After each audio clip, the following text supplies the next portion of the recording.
I'm Anukriti Randev. I'm a fourth year law student at Symbiosis Law School, Pune. As the interview coordinator of Libertarian Magazine, it is my pleasure to have this opportunity to interact with you today. Ma'am, through your judicial activism, you've not only brought about a significant change in the general stereotypes, but you have also for sure inspired many aspiring lawyers to demand a change in the status quo of the legal profession. So, I'd really like you to tell, like was the intent behind you choosing law as a profession, and whether this decision was in any way influenced by the hardships and the ostracization you faced in your life. Yeah, so honestly speaking, the decision to pursue law was not my choice, it was my father's choice. And it came from the fact that we have been denied dignity for a very long time. We, in the sense, I am referring to my community. I come from the former untouchable community. And my fathers, my forefather, my mother, and her mother, they have never experienced what would be what would be a dignified life mean. I mean, what would even dignity mean? So when my father had to have children, he decided to bring them as professionals. And doctors, medical profession is seen as a very reputed profession, and even today we all strive for pursuing medicine in one way or other. So in that way, my father decided to make my eldermost sister a doctor. And then when the second child was born, he wanted her to become an engineer, because engineering was seen as a means to have an upward mobility for Dalits. I mean, you can have job insurance, and you can have more opportunities, and not only in the rural areas but also in the urban areas and in other upcoming technological platforms. So he wanted her to become an engineer, and honestly speaking, my mother wouldn't want to have me. So she wanted to abort me because she was quite sure that the third child will also be a girl.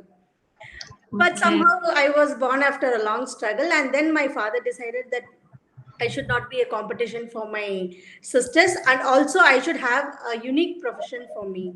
And somehow or other, it made sense for me as well. I mean, I as a child was very outrageous, and I used to question everything, even as a child. For instance, if they wake me up on Diwali at 4 o'clock in the morning, I used to question, why won't the God accept my prayers if I wake up at 10 or 12? So I was questioning, and also I used to help my friends in their love affairs even when we were studying in the schools. I mean, they used Okay. to have a lot of restrictions in their homes, and if they had to meet, and I would help them. And after we all started having telephones in our homes, then I used to make these conference calls. So somehow or other, I was involving myself in all the uh, in breaking all the stereotypes, unconsciously. And then after I entered law, then I realized this is it. This is my passion, and this is where I'm going to excel. And I still remember, even when I was studying in my undergraduation, I have told my friends that one day I would practice in the international court. And as a Okay. person coming from a small city like Salem in Tamil Nadu, and who has no exposure to any growth or development in the legal system or judiciary, and as a first generation lawyer, even, and as a first generation graduate, my parents are not graduates. So even Okay. as a first generation graduate, pursuing something big was because of a very big deal. But I was having greater dreams, and I was quite sure I would be able to accomplish it one day. And that's how my journey started, and that's how my love for the legal profession also evolved. Okay. Ma'am, do you feel that, the dual advantage of being a woman and a Dalit hampered your career growth in any way? Yeah, of course. We all know how judicial system operates. We still have the senior counsel system, and we still acknowledge what face value is.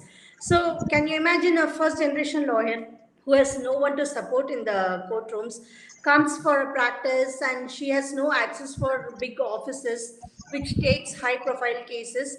And also, when I started my career, it was from an office where my senior's name was not even known by the judge, by any of the judges.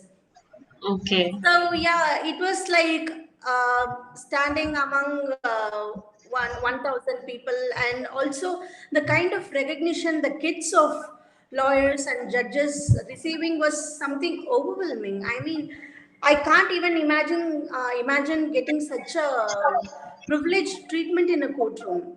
I still remember for a case I was well prepared. I had all the documents with me, and when I was about to argue, the judge, he did not entertain me. He asked me to bring my senior. Whereas when a junior of a senior counsel came and she told that her senior is held up in some other court arguing some big case in a division bench or some constitution bench, he said, "It's okay, you read the prayer. Let me listen. Let me see how you argue." And the girl literally did nothing, just she read the prayer portion and the interim order was granted. So that's Wow. how I realized. So they treat different, and also they treat from not only from the background you come from, but also the office you join in. So True. if you don't basically have any access to senior counsel offices, or if you don't have any opportunity to join some reputed lawyer, a well-known popular lawyer, then you don't have a career at all. That's what my experience told me. So it's Okay. very problematic, and also in terms of treating you as a woman lawyer is also very difficult as a person coming from a Dalit community.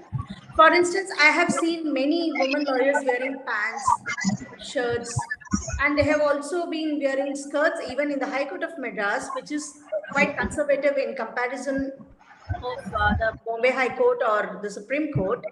Yes. But when I started wearing pants and shirts, I was warned by judges. Even in one Wow. particular occasion, I was having a short hair because of my migraine issue. In fact, I Okay. don't have to justify why I had a short hair.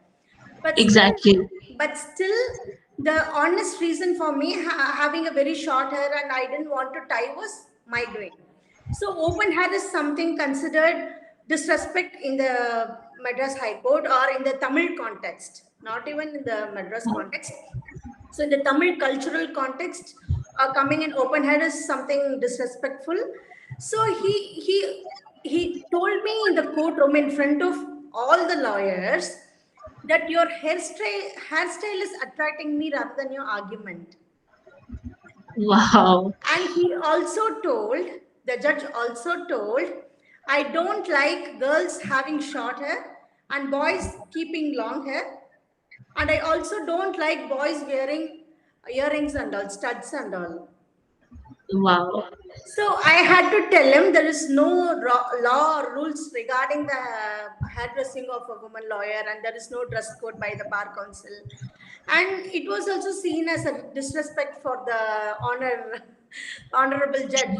So other lawyers who were present in the courtroom, they asked me to apologize to the lawyer in his chamber. And when I refused, they approached my senior and they told such a thing happened in the courtroom, and they wanted my senior to go and apologize on my behalf. But Wow. my senior was very supportive, and he told it was a separate affair between a lawyer and a judge, and I'm not going to interfere in it. It is between her and the judge. But still, every time our case would be listed in that particular court, I used to fear that he would dismiss my case. So Yes. even for asserting your own right in a courtroom, being a woman lawyer, and you would expect that other women lawyers sitting in the courtroom will support you, but none of Yeah. them supported because they were also having such misconception that open Notions. hair Yeah. is something disrespectful. So this stereotypical notion against women or her behavior in the courtroom or as women in general, and also the treatment of judges for towards the first generation lawyer, especially a woman with dark skin who doesn't know how to even pronounce the proper elite legal terms. I would call those legal terms elite because we were Yeah. not having that much opportunity to practice or even speak English in our homes. So those Yeah. elite legal terms would define who you are and what you want to be. Yeah. So finally, in the there was a landmark case that I appeared. It was a reinstatement of a trans woman, and this was Okay. even before the Nalsa judgment. Okay. And yes, and it was even before the Nalsa judgment. And the person, I mean, the trans woman, she was not even a trans woman. In fact, she's an intersex. But Okay. but in the Indian context, there was no awareness about intersex or other terms. So the True. police department, they categorically identified her as a trans woman, and they dismissed her on the basis of being a trans woman and not disclosing the fact that she is a trans. But Okay. she feels herself as a woman, and she was born and brought up as a woman. So on that authority, she claimed and applied for this policewoman constable post. She was appointed, and she's a gold medalist in many sports. And Okay. during there is a process of medical examination during the police training. So in Okay. the police training, she was subjected to medical examination, and her private parts were examined. And the lady doctor who examined, she doesn't know what is intersex and what is trans. So the doctor Okay. made a note that this person is a trans person and not woman. And Okay. based on that doctor's note, she was dismissed. And she had approached almost 100 lawyers and retired judges and even big politicians for this case. And every one of them had told that there is no law for trans women in this country and she has no option. And finally, someone had referred the case to me. And when she came, I told, I believe in right to equality. So I can fight your case on the basis of right to equality and prohibition of discrimination based on gender and also on the labor rights. So Okay. that's how I started this case. And after I pursued this case, the judge sitting in the courtroom was very reluctant to hearing my judgment. For instance, whenever I would open my mouth to even tell what the case is, then the judge would say, no, no, no, no, wait. And he'll point out to some other senior counsel present in the court, and he would ask them if they will be willing to be an amicus curiae in the matter. Okay. So even as a lawyer, even with the petitioner on my side, I was not allowed to present my case. So I was Okay. always shut up by the judge. And finally, I had to fight with him. And in next 6 months, a positive judgment came. But even then, the judge went on to thank every lawyer who was present in the courtroom except the petitioner's counsel, who was me. You can Wow. look at the judgment in any website, it is reported. So Okay. there I'll was surely do that. appreciation and gratitude for all the judges except me. So this shows how the judges and how the judiciary dismisses a woman coming from a particular background or coming for the first time to this legal culture. They That's always, like Bollywood, they always need the nepo kids who are coming from a yeah. very privileged background. That's true. That's true.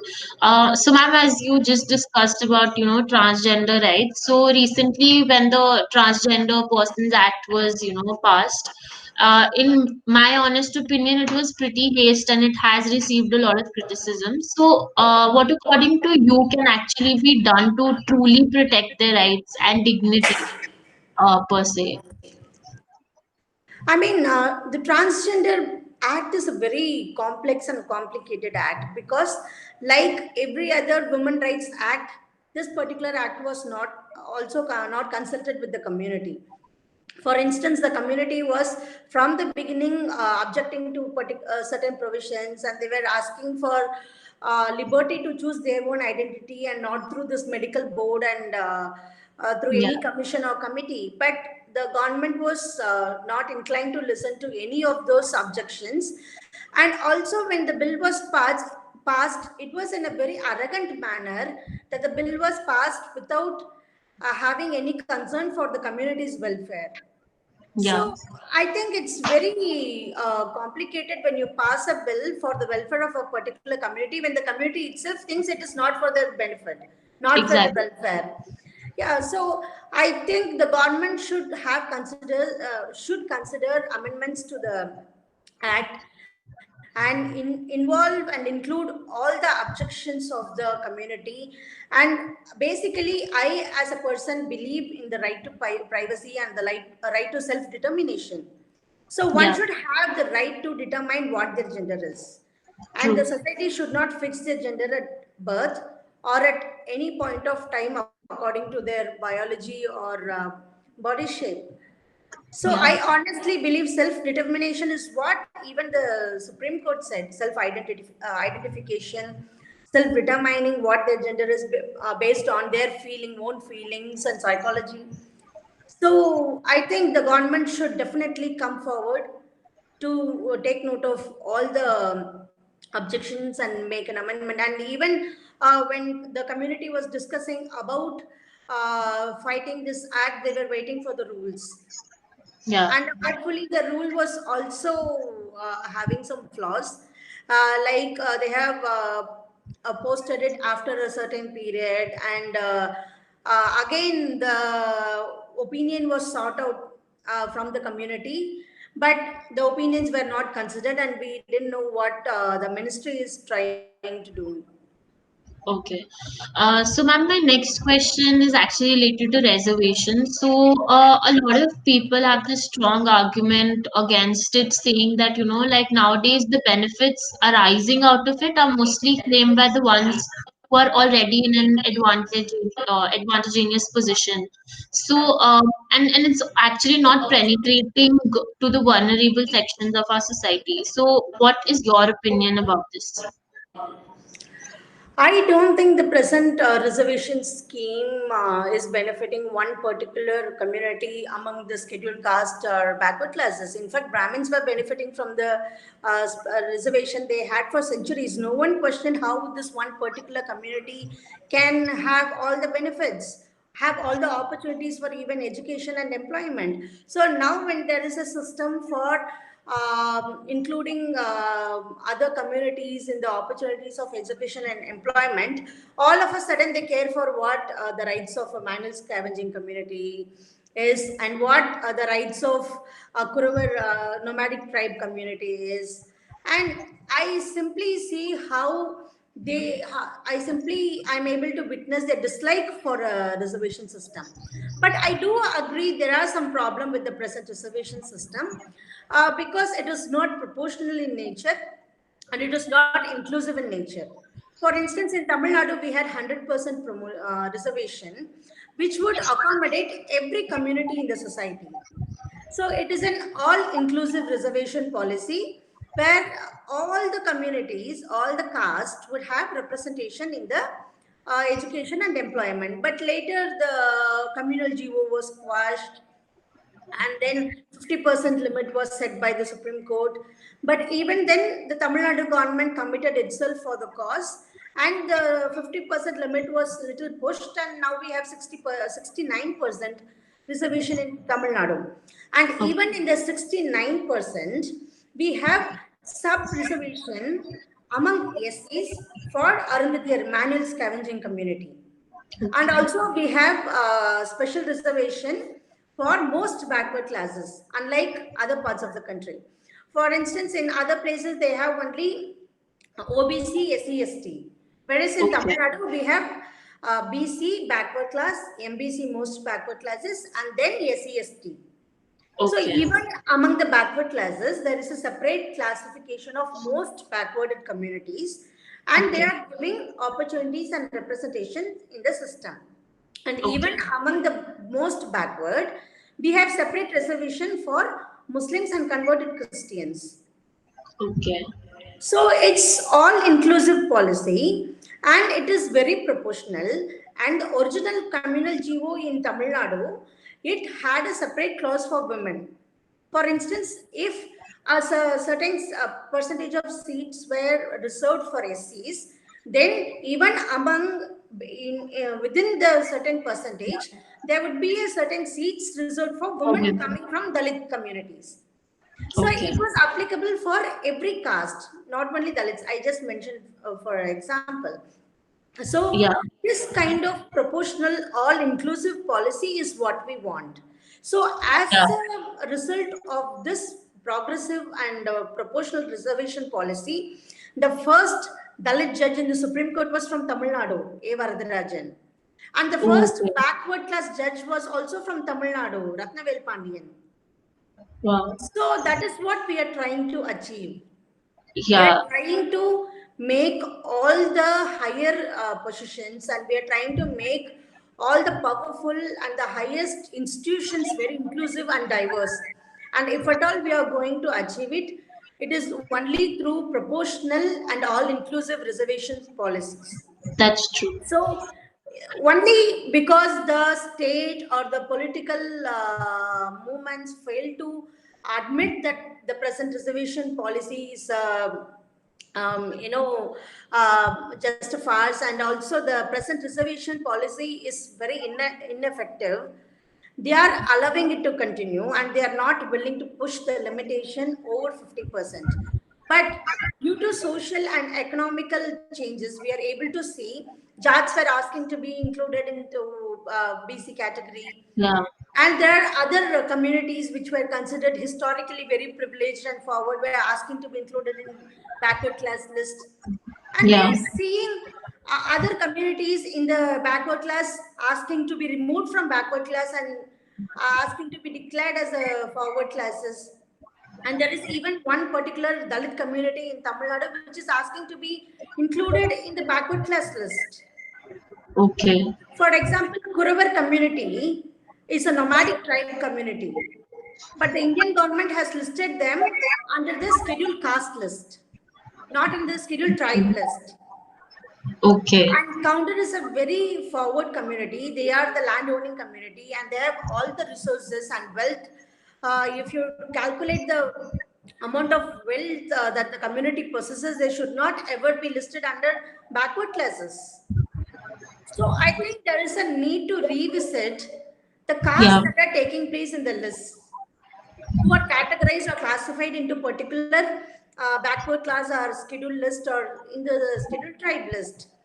But we are failing to revisit on the social, economical, educational, and other criterias to decide criterions to decide who will belong under which category. But we are simply trying to remove the entire affirmative action in the name that it is not benefiting others. So I yeah, think it is another level of casteism inflicted upon the underprivileged communities, oppressed classes, and it is not going to help improve the circumstances anymore. I totally agree with you. So, ma'am, so how significantly, according to you, has social media in particular influenced the legal changes that have ensued in the country recently and in the past as well? So I think social media is not that much influential in the matters of caste. So if it is of women rights or if it is of generally police brutality, as we have been witnessing in the recent days about Yeah, the custodial death in Tamil Nadu, the yes, same kind of wokeness is not seen when a Dalit is murdered. So this kind of wokeness is selective, yeah, and just condemn certain instances just to prove that they are also liberals. Otherwise, nothing. So in the last week, there was a case in Tamil Nadu in which the parents in a honor killing case was acquitted, and they were High Court. There was not even a discussion about it. And I do agree, no one should not die of police brutality, and police should not have any power to exercise violence over civilians.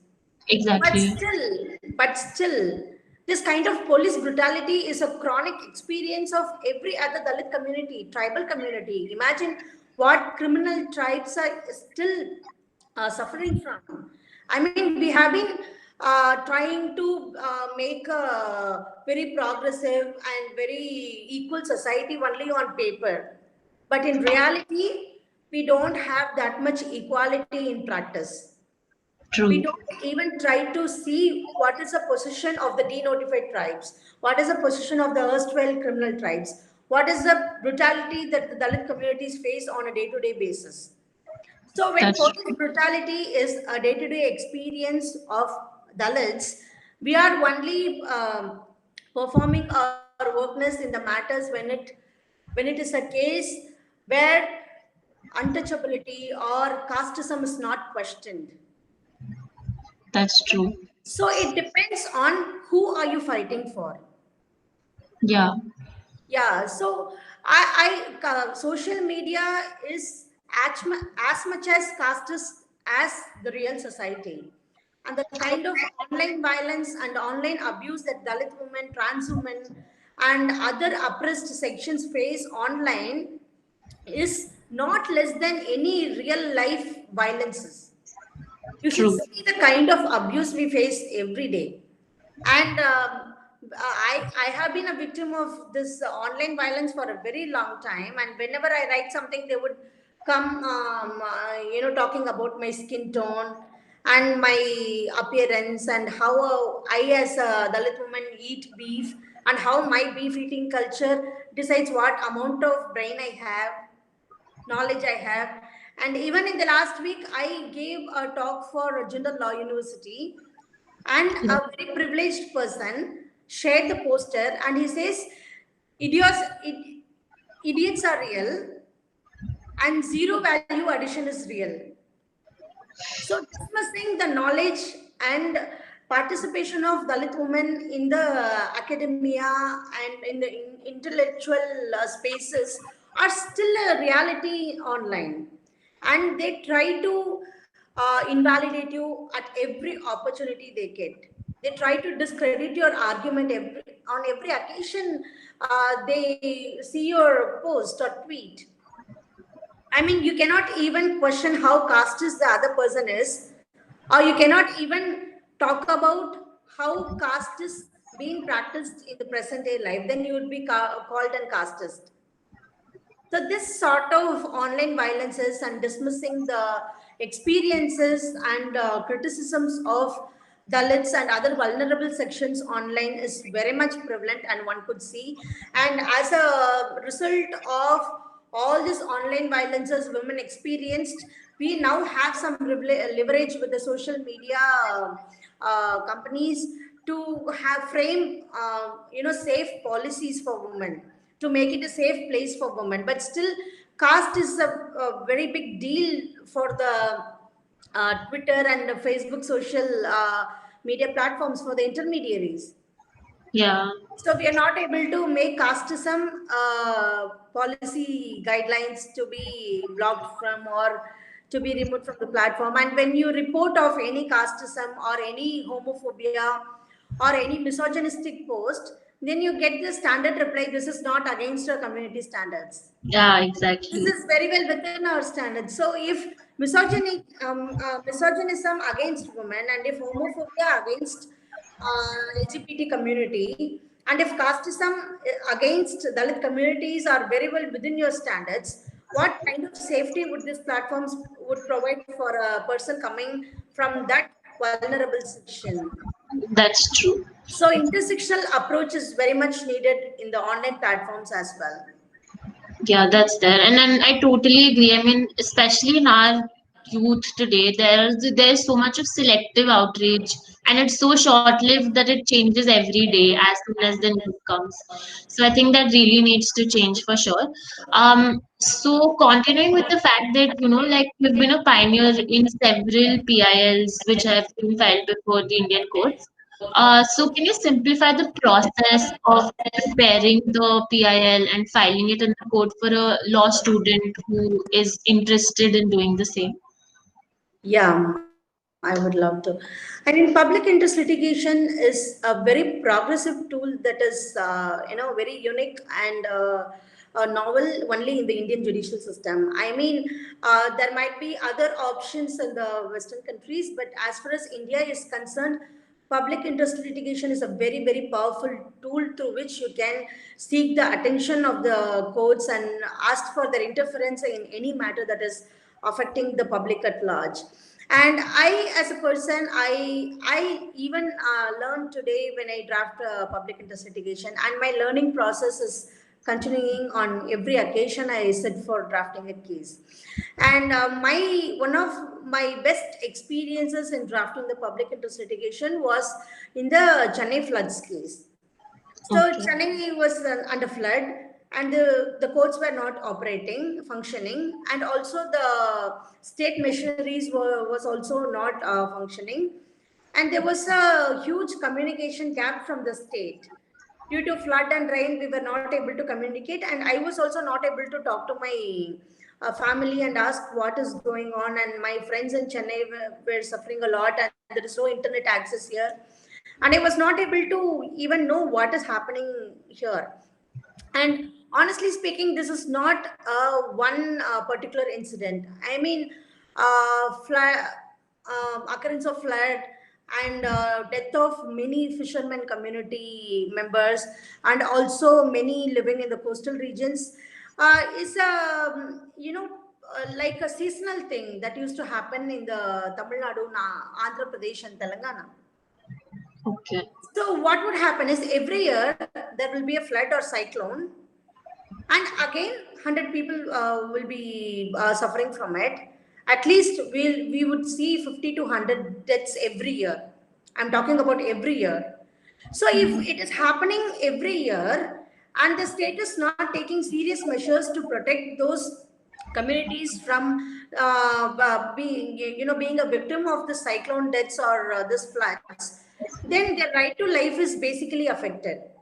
True. So that is how I was able to draft this petition, and I tried to frame a case in which a right to life is interpreted in a manner where the state's failure to protect the right to life, which is happening even because of the natural disaster, would be a basic violation of their right, fundamental right Fundamental. to life. So that's how the case was drafted. So when in a public interest litigation, you need to prove your case by arguing that this has been affecting the public at large and not benefiting you as a person, and there is no personal interest for you. That is the first thing. And second thing, there should be a historical background of whatever you are referring to. So if it is a flood, you need to state what is the actual situation when a flood happens or cyclone happens, and what is the efforts that the states had made, and how the states have failed to protect Yes. the life or any other fundamental right that has been violated because of this particular incident, and why it is important for the court to interfere, and what would be the result of such interference, Okay. and how are you expecting the court to interfere, and what are you expecting the court to do. Okay. These 7 steps are very important. And as to what are you expecting the court to do and what are you asking the court to interfere with, will be in your questions of law and also in your prayer portion. Okay. So giving a background and justifying it with the previous judgments with precedents, and also referring it to other treaties. For instance, if it is a human rights violation, which is coming under the international human rights law, and if there is any treaty, if there is any convention, then that would give more weightage to your case. That's true. So public interest litigation is simply drawing the court's attention by telling them this is what happening and this is affecting these many people, and there is no law to govern it, or even if there is a law, the state is not taking any action or initiative to fulfill their duty or performing their duty and protecting the rights of the persons who are violated. And because of this failure, I am seeking the attention or interference of this particular court. And these days, the judicial practice is becoming very difficult. For instance, uh, uh, when I started my practice in 2008-9, public interest litigations would be appreciated. And if it Yeah. is filed by a junior lawyer or by a youngster, then the judges would give more importance to the case and to encourage the lawyers to contribute to the development of law and the course of public interest litigation even. And they would be encouraging lawyers to entertain in more pro bono cases. Yeah. So this pro bono culture was in a way encouraged by acknowledging the fact and by granting you a positive order in the public interest litigations. But these days, most of the public interest litigations are dismissed at the first hearing, at the admission itself. Okay. And in many cases, the lawyers are being fined for filing such public interest litigations. Wow. So if you are penalized for every public interest litigation you file, then what is the scope of pro Yeah, it bono will discourage litigation? everyone. Yeah. So, but I don't think this should discourage anyone from pursuing the course of public interest litigation or from engaging with pro bono matters. But I think this is a fight we all have to fight together. More That's young lawyers should come with more important issues that are being not being noticed by the media or by the state machineries. So that would give, the proper guidance for other lawyers who are able to witness such cases being brought to the notice of the court. And also the judges will in a point realize that these many lawyers are coming with these many issues and they don't deserve penalization, yeah. and they would in at one point of time turn their ears towards us. Yeah. So, ma'am, as a social activist and also an initiator of, pro bono work, how are you able to manage financial stability with your work? Oh, this is this is an unexpected question, and also this is something that I have been suffering for a very long time. I mean, throughout my career, I could say. I am practicing for over a decade now.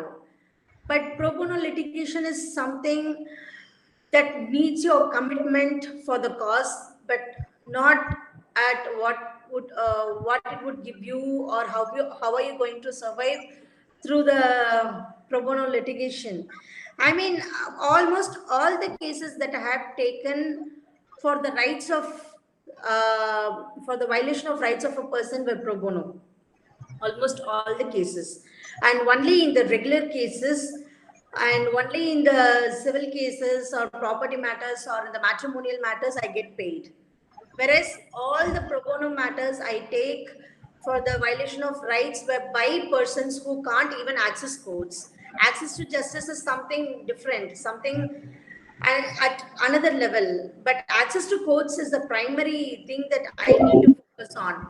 If I as a lawyer fail to help them access the courts, then they would lose their faith in the judiciary, they would lose their faith in the judicial system and in the entire process of justice, and also they would actually turn into other options which is not coming under the rule of law, which I don't want them to commit to. So Yeah. I, as a person coming from a particular community, I think my duty was to help them have access to the courts and then fight for having access to justice. So for that particular cause, I was ready to give up any kind of opportunities that I would get, which would benefit me financially, and I was also ready to suffer with not non-payments and non-monetary benefits. But this thing is helping me out, and the problems I have with lawyers who demand a very big fees from these poor litigants who can't even approach a lawyer is something very inhuman. I mean, I as a person coming from the community, or I as a woman who have suffered from this intersectional issues or from multiple discrimination, I would never ever think of being such an inhuman person demanding fees from my clients. So I think this is also one of the reasons why most of the cases are not being reported or not being litigated in the True. courtrooms, which eventually leads for the impunity of the casteist groups to perform more violences, to commit more crimes, because they are sure there will be no interference by the law enforcement Oh, agencies or by the judiciary. So this is for a very big cause, but I have been taking other cases as well. So this is one important piece of advice I would like to give for the young lawyers or lawyers who are interested in pro bono litigation. Please don't restrict yourself only with pro bono litigation or only with rights based cases or discrimination based cases. Take all the cases. Unless you mainstream yourself, unless you engage with the legal fraternity, you won't be able to fight for these important cases. You need colleagues, you need assistance, you need friendships in the courtroom, and also you need support of the fraternity whenever there is a police brutality or any other vulnerability you as a lawyer face. So this sort of affiliations and associations with the community, our legal fraternity, and also with the mainstream society is very important. True. If I had not spoken for women rights, or if I had not spoken for LGBTQA rights, I wouldn't have been able to succeed as a lawyer fighting for Dalit rights. So it's a kind of give and take policy. If I support other cause, then they'll come to support my cause. So such kind of collaborations are very needed. Yeah, so it's a collaborative and teamwork. I don't think any lawyer can succeed as an independent or individual pro bono litigant, yeah, litigation Okay. lawyer. That's true. And I think that's a great piece of advice for anyone who actually thinks of, joining this part of the profession. So, ma'am, lastly, I'd just like you to give any kind of recommendations to the aspiring lawyers who actually want to pursue, work in the field of human rights. Yeah, so reading is something which is very very important for a lawyer. You need to be updated, you need to know every development in the course of law. So you cannot simply rely on what you know and keep on going defending the rights of persons whose rights have been developing internationally in the international human rights law. So if I had not known what Yogyakarta principles are, and if I had not noticed how India was a signatory to the Yogyakarta principle, but still denying the employment and educational opportunities of trans women and other sexual minorities, I wouldn't have achieved fighting for the rights of the employment of trans women. And I fought it alone. And at the time I didn't have any junior, and I was practicing independent, and my senior was simply supporting me with the infrastructure, with the office space, and not with Okay. any monetary payments. So on that occasion my reading, my knowledge was the only thing that was supporting me, and I was able to confidently fight in the courtroom because of the knowledge I had gathered, I had acquired from my reading. So read, update yourself with the developments of law, and get to know what is actually difficult in your case by discussing with your colleagues. We cannot think I can, as a pro bono lawyer or as a lawyer, I have to, if I have to achieve, I cannot achieve it alone. I mean, in my case, I asked suggestion from my colleagues, my seniors. So 10 seniors suggested me 10 different things. Then I was able to see what are the gaps. Yeah. So feel free to ask any sort of suggestion from your colleagues or your friends. Don't think that you can do anything by on your own. And then contributing to the development of human rights you are fighting for is equally important. So what you are fighting for, it's going to set a precedent, and it's going to help other persons who have not been to courts or who don't even know what their rights are. So Yeah. what you're going to do is actually going to contribute to the development of law universally. So don't restrict yourself with the particular region you're working in, or with the particular state or country you're working in. You should broaden your area of work, and this broadening does not necessarily need that you should visit some European country, or you should be in person in the international court. Just reading all the materials would give you as much as knowledge that would a person's real visit would give. And That's also true. educating judges is also equally important. We cannot assume and presume the judges know everything. Yeah. And there is no need for me to tell the judge that there is a development and there is a particular piece of convention or a treaty where the India as a state has signed, or there is something that is lagging or that is not even taking place in the entire jurisprudence of human rights. So we need to educate the judges, and we as a lawyers have no other option. We have to facilitate judges with our knowledge, with Yeah. our legal research. And legal research is something which is very beneficial. So unless you do your legal research, unless you are well acquainted with what the laws are and what the precedent is and what is decided before and how it is problematic with the situation of your client today, you will not be able to build a very good case that will succeed in the courtroom. Yeah. So you need to do proper legal research, know the background, know what was already there, and you should have a prospective thinking of how it is going to impact the future. Yeah. So having a retrospective reference and having being able to have a prospective thinking are the two vital features in succeeding as a mainstream independent lawyer or a pro bono lawyer or a human rights lawyer. Yeah. And also So finally, I would like to say, have compassion for your clients. yeah, They are that's just not someone who are going to feed you some media popularity, or they are not just tools for your growth in your career.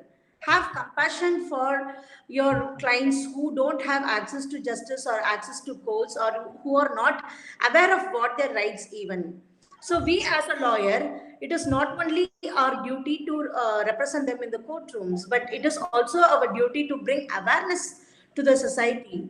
So, yeah. if it is possible, please visit the field, engage in bringing awareness to the community.